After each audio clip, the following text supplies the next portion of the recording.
Hi out there in the YouTube world, it is me, the Puzzle Master, and this is part 3. Yes, you heard me, part 3 of the Nakshatra series. And in this series, we're going to be talking about Krittika. And Krittika is symbolized by a knife. And this is my ascendant sign, or kind of how I come off. So I'm a little bit personal to this sign, so I can vibe a little bit to this.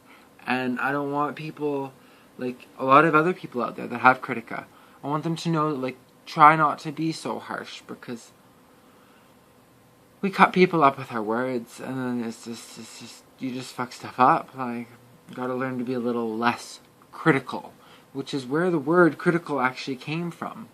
So, yeah, to its definitions. Its nakshatra is a demon. Its nature is a demon.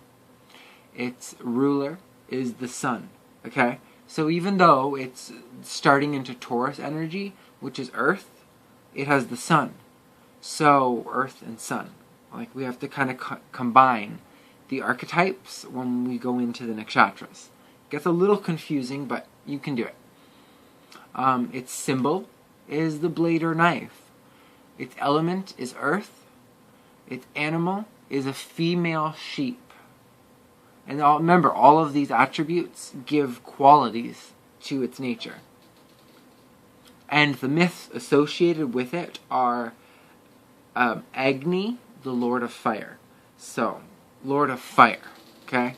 So it's very fire, earth oriented. You could think magma. You can meditate on these signs and research them on your own to know the mythologies behind each of them.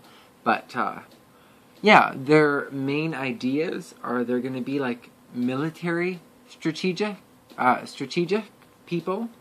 They're going to be monumental deeds. They're going to do deeds that are other people are going to see as monumental.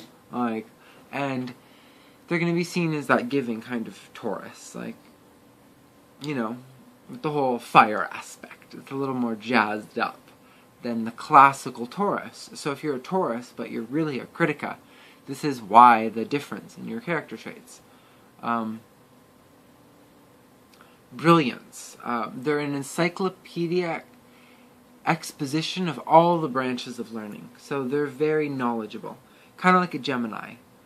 They will know a lot about a lot of things. And they'll be very critical on you if you don't know what you're talking about.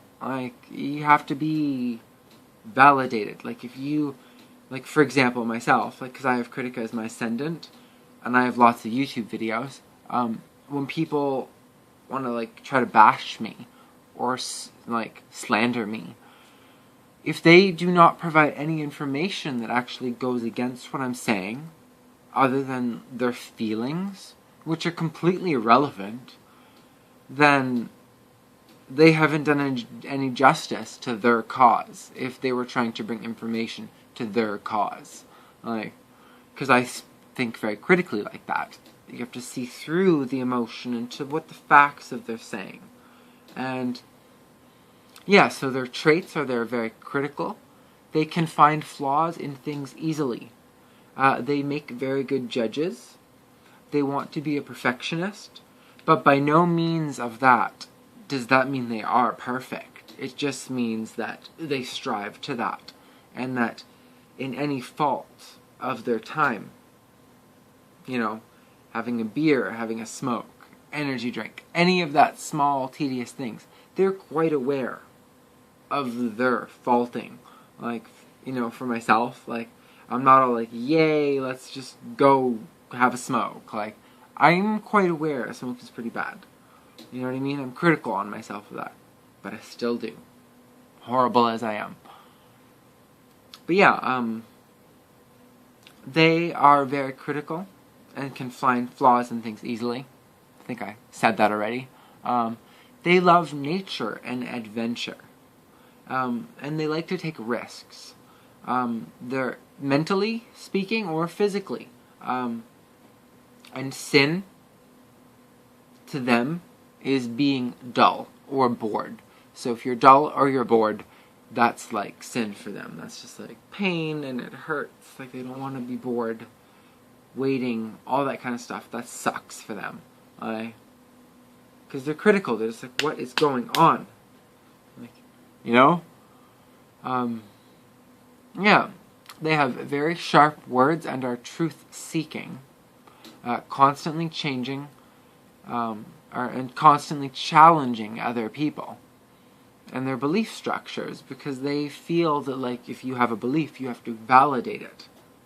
You know what I mean? A lot of people just base their beliefs and all of their validations off of their feelings, which feelings aren't really valid. When you want to get to like an analytical kind of perspective of things, if you really want true information, you don't just want to go with, oh, well, I feel this way about it. Maybe you should do some research or some homework to actually like analytically back that up, is what Krittika would be feeling like.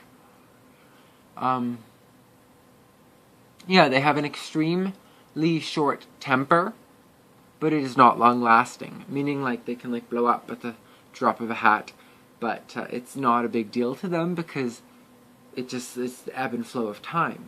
Like, and maybe how dare you say that kind of thing that would provoke that kind of reaction?